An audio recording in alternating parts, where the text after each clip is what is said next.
¿Qué pueden encontrar los visitantes cuando vean After the Gold Rush?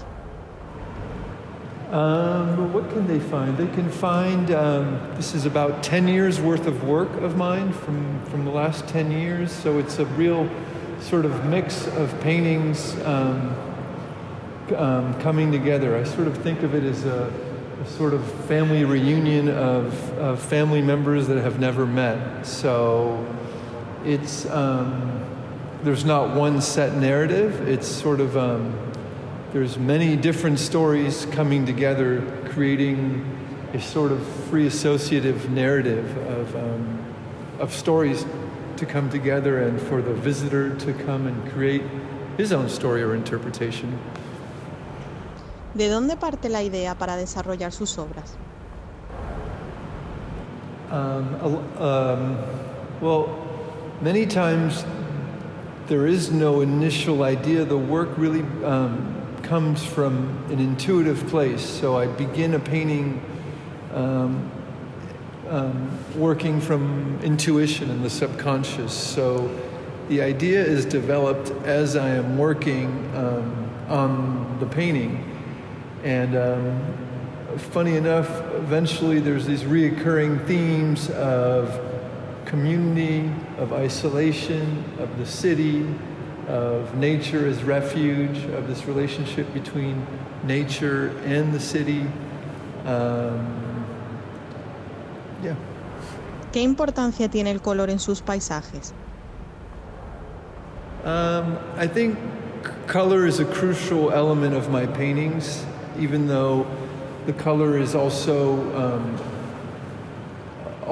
unplanned. It's also intuitive, but I like the psychology of color. I'm not interested in duplicating photography or realism. I want to add something more emotional and psychological through color. I think color is a vital element in my paintings. Una característica en su obra es el empleo de la madera en el soporte en vez de usar el lienzo. ¿A qué se debe esta elección? Well, before I was painting on wood, I actually have a foundation in ceramics, and initially I was painting on ceramic tablets, which were already sort of hard surfaces. And then eventually I transitioned from ceramics to wood because I like the rigidity of wood. I don't see the advantage of soft fabric. And I also like as an object, I'm more drawn to the wooden panel as an object. And also because I'm a little physical with the paintings when I'm working, so it's easier for me to not be so delicate with canvas. Yeah, I think there's a rich history of painters painting on wood from Bruegel to Bosch, and I want to continue that legacy. ¿Qué sus obras actuales se centran en la idea de búsqueda de refugio o encuentro? ¿Giran en torno a unas pinturas más espirituales? Well, I think the act of painting in itself is some form of refuge. And then, and for me, it's a refuge from my day-to-day life in New York City. But then I think everywhere I look in the media or in the news, I feel like there's a reoccurring theme of people seeking refuge globally. All over the world we see in the news, everyone is sort of, there's this sort of general displacement and escapism you see of different cultures and societies trying to, seeking a more hopeful or safer sanctuary of sorts. And I'm drawn to that idea, but I also think of these paintings as sort of travel and adventure and movement, I guess. Anteriormente, has mencionado la importancia de la naturaleza y los edificios en las ciudades. Si tuvieras que elegir un lugar en el que refugiarte, ¿cuál elegirías? Well, I've lived in New York, and I've sought refuge in Costa Rica. But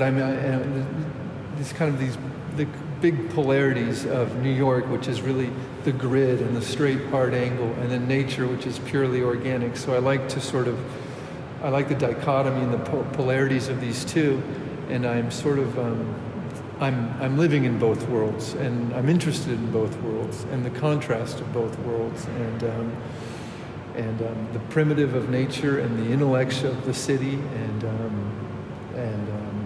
yeah, these contradictions, I guess, interest me, and yeah. ¿Cuál es la obra con la que más se identifica en esta exposición y por qué?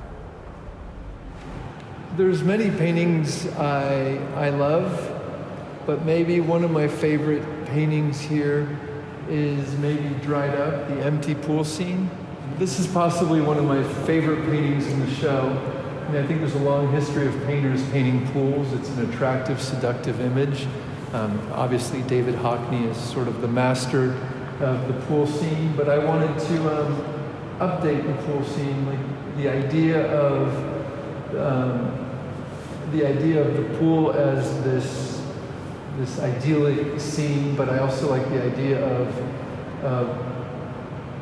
the potential for things to shift from idyllic to sinister, or from sinister to idyllic.